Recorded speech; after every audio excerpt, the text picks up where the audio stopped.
Bonjour à tous, c'est Ecogestion FR pour une vidéo de Terminal STMG en gestion finance sur le chapitre Affectation du résultat. Donc petite introduction, le résultat c'est quoi? C'est les produits moins les charges, ou autrement dit c'est les comptes 7 moins les comptes 6. Alors nous ce qu'on cherche à avoir c'est le résultat net, c'est le résultat net qu'on va affecter. Donc le résultat net c'est le résultat une fois qu'on a enlevé l'impôt. Après avoir enlevé l'impôt, après l'avoir prélevé. Donc comment on récupère ce résultat net? Eh bien d'abord on part du résultat avant impôt, ou le résultat tout court, et donc il faut y enlever l'impôt. Donc comment on calcule l'impôt? On multiplie le résultat avant impôt par le taux d'imposition. Généralement il est de 33,33%, et on tombe donc sur l'impôt. Ensuite on retire le résultat avant impôt, on y retire l'impôt, et on tombe donc sur le résultat net. Voilà pour la petite partie introduction. Ensuite, qu'est-ce qu'on fait donc de ce résultat net? Quelles sont les affectations possibles de ce résultat net? Donc il y a deux façons d'affecter le résultat. Soit on le distribue à qui? On le distribue aux propriétaires de l'entreprise, qu'on appelle les actionnaires ou les associés, en fonction de la forme juridique de l'entreprise, et on les distribue sous forme de dividendes. Donc là, on distribue du cash, de l'argent aux actionnaires, ceux qui possèdent l'entreprise, ceux qui ont permis de la construire. Ou sinon, une autre façon d'affecter le résultat, on le met en réserve. Donc il y a trois réserves possibles. La réserve légale, qui est instituée par l'État et qui force les entreprises à augmenter leurs capitaux propres. Alors, comment on calcule la réserve légale? La réserve légale, chaque année, chaque exercice, elle doit représenter 5% du bénéfice net moins le report à nouveau débiteur. Alors on verra ce que c'est plus tard. Et donc ce montant-là, qui correspond à la dotation de réserve légale, on l'affecte, mais jusqu'à un certain seuil. À un moment donné, on s'arrête. Et on s'arrête lorsque la réserve légale, elle est égale à 10% du capital. Donc, on fera la phase de calcul plus tard, mais donc on doit vérifier quelle est la dotation de réserve légale qu'on doit passer cette année-là, et savoir si on ne dépasse pas le seuil de 10% du capital. Alors ensuite, il y a la réserve légale, mais il y a aussi la réserve statutaire. Ça, c'est une réserve qui est instituée par les actionnaires lors de la création de l'entreprise. Ils mettent cette règle dans les statuts, ils décident ensemble comment on devra affecter le résultat et quel montant devra être affecté à la réserve statutaire. Et ensuite, dernière réserve, la réserve facultative, qui est décidée chaque année par les associés, par les actionnaires, lors d'une assemblée générale. Alors, maintenant que vous connaissez les deux façons d'affecter, il faut comprendre pourquoi ou comment on choisit d'affecter ce résultat. Donc, pourquoi, comment faire le choix entre distribution de dividendes et mise en réserve. Donc d'abord, qu'est-ce que ça implique? Donc la distribution de dividendes, ça implique le fait d'enrichir les actionnaires. On donne de l'argent aux actionnaires, on rémunère les actionnaires. Ils ont investi dans l'entreprise, peut-être qu'ils n'ont pas été rémunérés pendant certaines années, donc là, on leur verse de l'argent. Et par contre, d'un autre côté, la mise en réserve, elle permet d'augmenter les capitaux propres. Elle va dans le passif du bilan, augmenter les capitaux propres. Qu'est-ce que ça implique? Ça augmente la capacité de financement. Ensuite, qu'est-ce que ça implique de distribuer des dividendes? Distribuer des dividendes, c'est distribuer du cash. Donc c'est faire baisser sa trésorerie. On va verser de l'argent aux actionnaires et donc l'entreprise n'en aura plus. Donc ça va baisser la trésorerie. Et ça va aussi baisser donc sa capacité d'autofinancement. L'entreprise va pouvoir moins s'autofinancer. Alors que de notre côté, la mise en réserve n'a pas d'impact sur la trésorerie, l'argent il reste dans l'entreprise, donc l'argent ne sort pas, il n'y a pas d'impact donc sur la trésorerie, et il n'y a pas non plus d'impact sur la capacité d'autofinancement, sur la CAF. Et dernier point donc, si on verse de l'argent aux actionnaires, l'entreprise en a moins, elle a moins de trésorerie, elle a moins de capacité d'autofinancement, et donc elle a une difficulté à investir. Alors que, d'un autre côté, la mise en réserve, elle, en augmentant les capitaux propres, et en ne touchant pas à la trésorerie ou à la capacité d'autofinancement, ça améliore la capacité d'investissement de l'entreprise. Donc voilà ce que vous devez savoir sur quelles sont les différentes façons d'affecter le résultat et pourquoi ou comment faire ces choix et quels sont l'impact de ces choix d'affectation. Ensuite, comment on répartit du coup le bénéfice net? Quel calcul faire? Donc là, c'est la partie calculatoire. D'abord, on commence donc avec le bénéfice net. Le bénéfice net, on l'a calculé tout à l'heure, c'est le bénéfice avant impôt moins l'impôt. Au bénéfice net, on y enlève le report à nouveau débiteur. Le report à nouveau débiteur, en fait, c'est ce qui n'a pas été distribué les années passées, mais qui est négatif. Donc c'est en réalité les pertes des années passées, des années précédentes, ou de l'année précédente en tout cas. Et donc soit il y a un report à nouveau qui est débiteur, donc c'est signe qu'il y a eu une perte l'année passée, soit on a un report à nouveau qui est créditeur. En fait, c'est du bénéfice qu'on n'a pas distribué l'année passée. Donc, avec ce bénéfice net moins ce report à nouveau débiteur, on calcule, alors perte antérieure, bénéfice non distribué. On va calculer la dotation de réserve légale. C'est bénéfice net moins report à nouveau débiteur qui permet de calculer la réserve légale.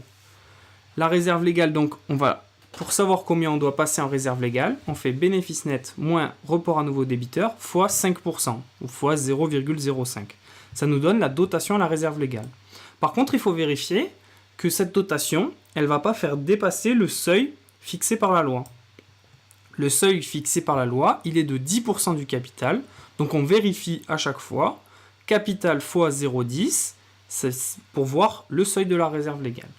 Donc on a notre bénéfice net, on a notre report à nouveau débiteur s'il y en a un, s'il y a eu des pertes antérieures les années passées, ou l'année précédente. Ensuite, donc on a calculé la dotation à la réserve légale. Ensuite, on calcule la dotation à la réserve statutaire. Là, le calcul, c'est le sujet qui va vous le donner. C'est les actionnaires, les associés qui vont dire comment ils ont fixé cela. Et donc ensuite, on y ajoute le report à nouveau créditeur, donc les bénéfices non distribués des années précédentes. Et on va tomber sur le bénéfice distribuable. Le bénéfice distribuable, à cela, on y enlève les dividendes. Donc c'est la partie qui va rémunérer les actionnaires. Et les autres dotations à la réserve, donc les réserves facultatives. Et donc, bénéfice distribuable moins dividende moins dotation à la réserve facultative, on va tomber sur le nouveau report à nouveau. Le report à nouveau peut être de 0 si on a tout distribué, mais il peut être donc positif, et donc il constituera le report à nouveau créditeur pour l'année prochaine. Donc voilà pour la partie répartition du bénéfice net. Et là, on va faire un petit exercice, un petit exemple pour bien comprendre le principe.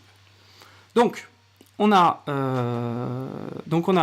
le sujet, on a notre tableau déjà préparé. Évidemment, vous connaissez votre cours par cœur, donc vous avez déjà un tableau de prêt. Et donc, on a le sujet. Alors, la SARL Malfoy a un capital composé de 3000 actions de 4 € chacune. Donc on fait 3000 actions fois 4 € et ça nous donne le capital pour 12 000 €. Ensuite, le bénéfice de l'exercice N est de 9300 €. Alors là, comme on ne nous donne pas plus d'informations, on va partir du principe que c'est le bénéfice net. C'est avec ça qu'on va commencer le calcul. Ensuite, le montant actuel de la réserve légale au bilan est de 800 €. Donc on sait déjà de combien est la réserve légale.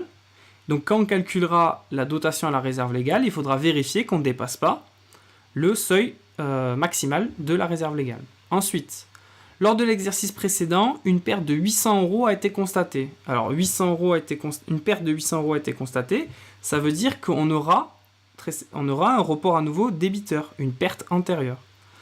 Ensuite, l'Assemblée générale des associés a décidé de distribuer 2 € de dividendes par action, donc ça ira dans dividendes. Et d'affecter la moitié restante en réserve facultative. Donc on sait qu'on aura de la réserve facultative, et le reste sans doute ira en report à nouveau. Donc voilà les informations importantes soulignées, ça c'est important de le faire dans les exercices, et le jour du baccalauréat. Ces montants. Alors, 9300 €, donc on a vu c'était le bénéfice de l'exercice. 800 €, moins 800 €, c'est le report à nouveau débiteur, donc on nous a dit que lors de l'exercice précédent, une perte de 800 € avait été constatée, donc ça on retrouve. Et ensuite, donc, comment on a retrouvé les moins 400 par contre? Alors, d'abord, on a commencé par faire le calcul dans l'ordre. Donc, 9300 moins 800, ça fait 8500 €. C'est sur ça qu'on va calculer la dotation à la réserve légale de 5%.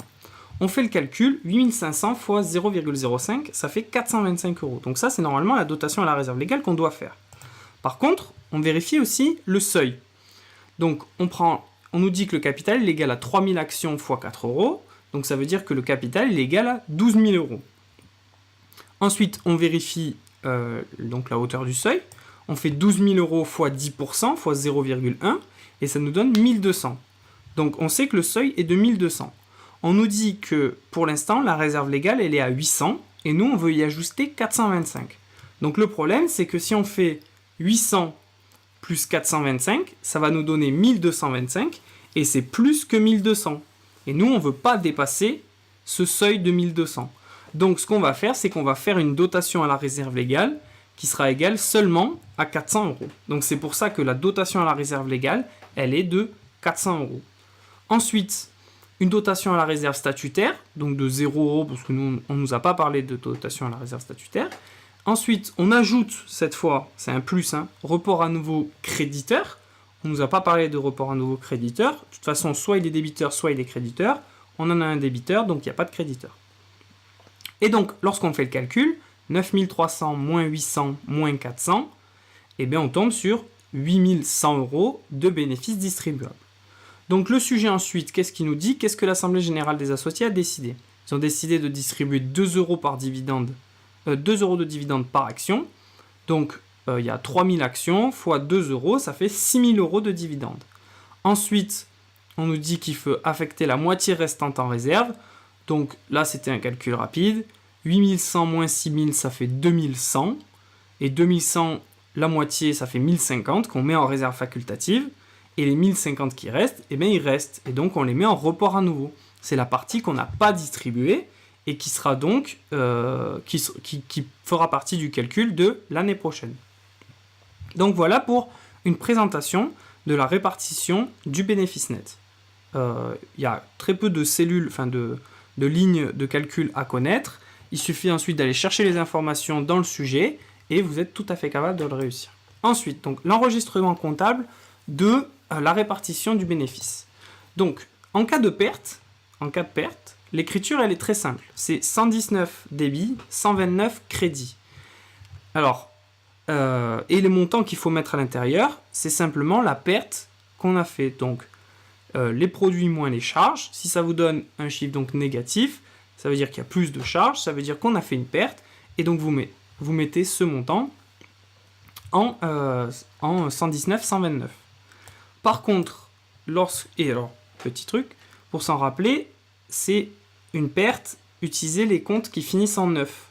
Donc là, 119, 129. On verra que tout à l'heure, pour un report à nouveau créditeur ou pour un résultat positif bénéfice, on va utiliser le 110 et le 120 avec un 0 en troisième position. Alors, ensuite, en cas de bénéfice, voici l'écriture. Alors, elle paraît compliquée, mais vous inquiétez pas, on va la détailler ensemble. Donc déjà, on voit que quand c'est un bénéfice, c'est plus 129, mais 120, avec un 0 à la fin. Donc, on commence par le résultat, qui est évidemment un bénéficiaire, et on le met donc au débit. Ensuite, à côté, on y met le report à nouveau débiteur au créditeur qui nous a permis de calculer la réserve légale, donc plutôt le débiteur du coup. Donc on le met, on remplit les cases, c'est soit l'un soit l'autre, c'est 70, 79. C'est pas les deux à la fois, c'est bien un ou l'autre. Ensuite, on remplit donc les cases, dotation à la réserve légale, il faut mettre le montant ici. Dotation à la réserve statutaire, on met le montant ici. Dotation à la réserve facultative, on le met ici. S'il n'y en a pas, on met 0 ou on n'écrit pas la ligne. Ensuite, la partie qui va être distribuée aux associés, la partie dividende, donc, elle est en 457.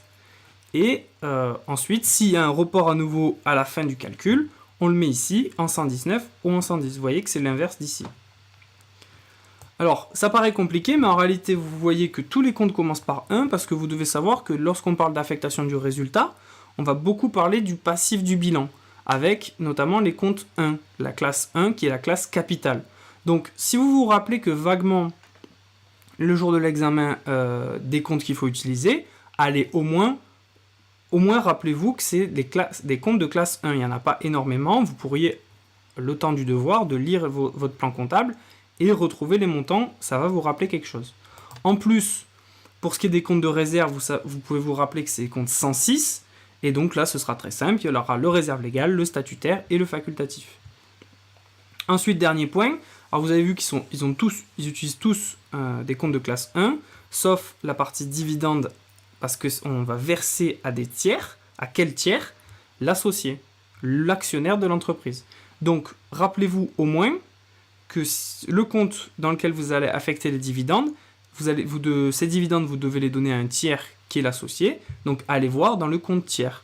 Donc, vous allez dans le compte classe 4 pour voir les tiers. Et ensuite, vous pouvez chercher l'associé et vous trouverez la ligne dividende à payer. Voilà. Alors maintenant, petit exemple avec d'écriture comptable avec l'exercice qu'on a fait précédemment. Donc ça, c'est l'écriture et ça, ce sont les données qu'on a remplies tout à l'heure. Alors désolé pour la présentation, mais il fallait que tout rentre dans l'image. Donc on remplit case par case. On commence 9300 en résultat. Ensuite, on avait les 800 € de report à nouveau débiteur qui allaient en moins du résultat. On les met de ce côté. Ensuite, on voit qu'il y a la dotation à la réserve légale pour 400 €. On met les 400 €. C'est tout. Là, le sens des écritures est déjà connu. Hein. On n'a pas besoin de réfléchir seulement pour 110, 119 ou 119, 110. Mais sinon, les autres, on sait que c'est au crédit ou au débit. Ensuite, donc, réserve statutaire, il n'y en avait pas. Donc, on sait que ça va être 0. On pourrait enlever la ligne aussi, mais là, c'est pour l'exemple. Ensuite, réserve facultative, on sait que c'est les 1050 € qu'on a mis ici. Alors, on n'avait pas fait ça. D'abord, on avait présenté les dividendes. Donc, pour 6000 €, les dividendes. Ensuite, il y a la réserve facultative pour 1050 €. Et en dernier point, donc, le report à nouveau qu'on a généré cette année, qui est un report à nouveau créditeur positif pour 1050 €, encore une fois. Ensuite, on nettoie un peu l'écriture. Et voilà, on se retrouve avec ça, en enlevant les lignes 0, en enlevant les possibilités de compte. Et donc, on a une écriture propre et en fait, qui n'est pas si compliquée que ça à connaître. Hein. Il suffit d'avoir son plan comptable, de se rappeler que c'est des comptes de classe 1. Et ensuite, on remplit les cases en fonction des calculs qu'on fait. Donc ensuite, dernier point de ce cours, l'impact sur le bilan de cette écriture. Donc ça, c'est un extrait du bilan de la société donc, Malfoy, la SARL Malfoy, donc, qui présente donc, c'est son passif, avec donc, son capital, 3000 parts sociales à 4 €, ça fait bien 12 000. On retrouve la réserve légale qui était de 800. Alors l'autre réserve, là, on a mis 7000. On nous disait qu'il y avait une perte de 800, donc on avait un report à nouveau négatif de 800, et on avait un résultat net de l'exercice à 9300. Et voici l'écriture qu'on a passée cette année pour distribuer, donc, enfin pour répartir ce résultat, pour affecter ce résultat. Donc, qu'est-ce qu'on a fait? Donc le capital, il n'a pas bougé, on n'a pas touché le capital dans l'écriture. Par contre, dans réserve légale, oui, on a affecté 400 € de réserve légale. Donc, la réserve légale au total, elle passe de 800 à 1200. Ensuite, autre réserve. Est-ce qu'on a affecté, on a utilisé un compte de réserve? Oui, la réserve facultative pour 1050. Donc on passe de 7000 à 8050. Ensuite, le report à nouveau, on l'a utilisé, les 800 qui étaient là en négatif. Mais par contre, on a généré cette fois un report à nouveau qui est créditeur, donc positif, de 1050 €. Donc on passe de moins 800 à plus 1050. Donc le résultat net, lui par contre, on l'a réparti, il n'y est plus, on a tout consommé de ces 9300 €, donc ça passe de 9300 à 0. Et ensuite la dernière ligne, l'autre dette. Là c'est la toute petite spécificité de ce chapitre, c'est que en fait, là il ne va pas y avoir affiché dans le bilan dividende ou dividende à payer ou associé dividende à payer. Ça va s'afficher dans les dettes, parce que lorsqu'on prend la décision de distribuer des dividendes, lorsqu'on prend la décision d'affecter le résultat aux actionnaires, eh bien on leur promet de l'argent. Du coup, une fois qu'on leur a promis de l'argent, on leur doit de l'argent. Et lorsqu'on doit de l'argent à quelqu'un, on a une dette. Donc c'est pour ça que ces 6000 € de dividendes, ils vont se retrouver dans autre dette. Et voilà. Alors ensuite, dernier point, quel est l'impact du coup de ces écritures et de l'affectation du résultat sur le bilan? Alors on voit ici que le total de tout ça, ça fait 28 300, et que le total de tout ça, plus la partie dividende qui est en dessous, ça fait aussi 28 300. Donc qu'est-ce qu'il faut savoir? Il faut savoir que juste après la répartition, le bilan il n'a pas bougé. On passe de 28 300 à 28 300. Mais c'est simplement la répartition. Donc comment ces 9 300 et ces moins 800, ils ont été répartis dans les différentes catégories. Donc dans les différents comptes du coup. Donc c'est juste une nouvelle répartition. Et donc le bilan, il va changer, lui, que lorsqu'on va payer les dividendes. Parce que lorsqu'on va faire donc le chèque de 6 000 € aux actionnaires, cette partie-là va s'effacer, et donc oui, là, le bilan, il aura été modifié. Donc, c'est juste une répartition différente, tant qu'on ne paye pas, et une fois qu'on va payer les actionnaires, le bilan aura changé. Donc le bilan a juste une autre répartition après l'affectation du résultat, et le bilan baisse après paiement des dividendes aux actionnaires. Donc, voilà pour ce cours sur l'affectation du résultat en terminale STMG gestion finance. Je vous souhaite de bonnes révisions, je vous souhaite de bons apprentissages. Au revoir.